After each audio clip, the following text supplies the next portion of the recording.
Hey guys, the Fire Brothers here. It's just me. My brother couldn't be here today because, I don't know, he got ran over by a truck. There, prove me wrong. Anyways, in today's video I'm talking about a special subject, and that is the missing Autobot from Transformers Age of Extinction, Rollbar. Well, he's not really missing because the story of this guy is actually kind of interesting.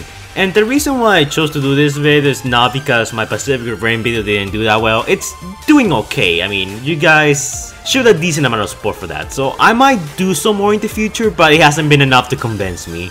If you haven't seen that yet, links are in the description down below and in the comments down below. Also, there's this someone on Discord who keeps on messaging me and messaging me and messaging me and messaging me and messaging me to talk about this guy.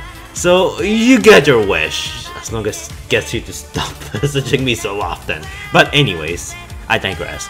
Us Transformers fans have often been misdirected by the people who make the films. I mean, Travis Knight fooled us with the whole, Blitzwing being Starscream, then Acid Storm being on the film, but it turned out to be Trust. And the same thing can be said for Michael Bay. I would say that Michael Bay did it more often. Granted, he had 5 movies, but you get the point. Rollbar is one of those Autobots that wasn't really considered to be in the movie at all, but basically serves as part of Michael Bay's misinformation campaign. Before I proceed to talk about this guy, I guess we should talk about that. Michael Bay misinformation campaign is something that Michael Bay and the production team of the Transformers movies did throughout the first 5 movies. I'm not too sure about Bumblebee. At least I'm not sure if they did it intentionally. Because we all know how that went. But yeah, something that Michael Bay will often do for the misinformation campaigns to fool fans into not knowing what's gonna happen in each movie is that he will get different cars on set and then pair them up right next to the Autobots and Decepticons. Like, it will give the illusion that there are actually more Autobots and more Decepticons than what we have seen so far. This was done in the first movie with a few automobiles, the second movie as well, the third movie, and the fourth movie. One of the most notable examples of this would be in Age of Extinction when we saw the quote-unquote white Bumblebee. I remember when Nasloven posted his video about that when I used to follow him and I wasn't a Transformers YouTuber yet. Good times! So yeah, back then we all believed that, oh my god, there's gonna be another Bumblebee on top of the other 2 Bumblebees that are already on the film. We all went crazy over that, and at the end that never happened. Not only that, but Michael Bay will even post fake leak scripts to trick people who are looking for spoilers into thinking that this is gonna happen in the movie. Quite a few of those were done for Age of Extinction and Dark of the Moon, especially Dark of the Moon. But yeah, this guy was basically part of Michael Bay's misinformation campaign. Now to talk about this guy itself. So, Rollbar is a smart and skilled combatant, but he has no aspirations of greatness. Taking on a leadership role is something he just doesn't consider.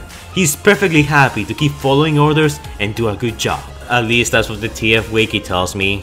But yeah, originally this guy wasn't supposed to be in the movie. I'm pretty sure there were no plans to include him. But that didn't stop Hasbro from making a few toys out of him. They probably did this in an attempt to fool fans and little kids into, buying more toys and into thinking that this guy was gonna make it into the movie. Which they actually put a decent amount of effort into this deception because they even made a little CGI render of him for his toy packaging, which I find that kind of funny, and he actually has a pretty cool design. I don't like any of the Age of Extinction designs, but I feel like his toy packaging, it's like a perfect mix between the original first 3 movie designs and the Age of Extinction ones. I think it looks pretty cool. Shame we never saw this guy. But yeah, he has 2 toys. One is a deluxe class toy where he's part of the Breakout Battle set from Transformers Age of Extinction. And oh my god, I remember I wanted to have that Breakout set so much. It came with the rusty Optimus Prime, it came with a weird version of Crankcase. I remember that back in the day I wanted that so much for my collection, and I never got it out because I had no money back then. Yeah, missed out on that. So was this guy ever meant to transform into movies? Unlike the previous characters I talked about, like Springer and Depth Charge, who, were at least considered to appear in the movie, I'm 100% sure that this guy was not meant to appear in the movie, and it was just something that Hasbro came up with to sell more toys, which It's something that they're known for doing. And if I'm totally honest with you guys, the reason why Michael Bay chose this car is because Michael Bay is an automobile freak. Like, he likes collecting, like, you know, really expensive, nice looking cars. Like, in all the Transformers movies, this has always been the case. Michael Bay gets really expensive cars to parade them on set, and he likes to take pictures with them. That's pretty much the only reason why he chose this car, and he decorated it all nice like that, with the stickers and all the color scheme. That's basically the only reason why he got this car, and Hasbro was like, you know, I feel like this car could sell a lot of toys, we might as well make it into a Transformer. It will also be a good deception for the fans. And the car was turned into a toy, and it never transformed in the movie. The end. Kinda defeats the purpose of the whole robots in disguise thing, doesn't it? Anyways guys, hopefully you enjoyed that video. Now shout out goes to our patrons, Morris Prime, and to our newest patron, iPostFate. They have both donated to my Patreon, and therefore they're entitled to a special shout out from me. Make sure to go check out their channels, links in the description down below for both of them. They both need all the help they can get. And if you guys want to shout out yourself, all you have to do is donate to my Patreon.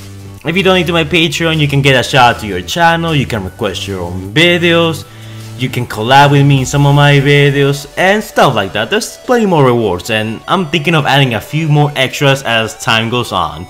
So, yeah. Remember, every time you donate, Squeaker doesn't have to pay for the rent, so you're basically donating to charity, or donating to a good cause. So yeah, there's that too. But keep in mind, we don't force anyone. This is entirely optional. But anyways guys, that's the story of Rollbar. Now unfortunately, there are no specs for this guy, because as of Age of Extinction, Hasbro kinda stopped doing that. So we don't know what his strength, his intelligence, his rank, his firepower would be. So use your imagination and come up with a list of specs in the comments down below for this guy. I'm actually kind of upset that this guy wasn't in the movie, because I feel like replacing Shane, the dude who was, you know, Kate Jaeger's daughter's boyfriend, with this guy would have been such a better improvement. He was a pretty bad character in the movie. I didn't like him, I didn't care for him or anything. If you would have replaced him with Rollbar, that would have made the movie much more interesting. Oh, how about this? I just came up with an idea.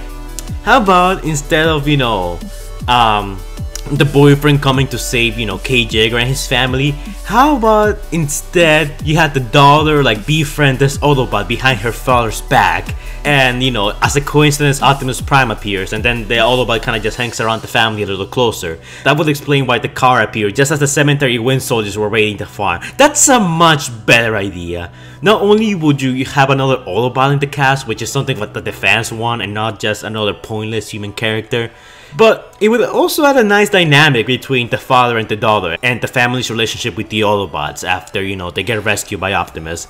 I think that would have been a much better idea. Hasbro, if you're watching this video, I doubt you are. I doubt any of you guys are watching this video, but if you are, you guys should hire me. Really, I came up with good ideas. You know how long it took me? 5 seconds. 5 seconds to come up with that story plot. Hashtag fire for next director for the Transformers movies. But yeah guys, that's it for this video.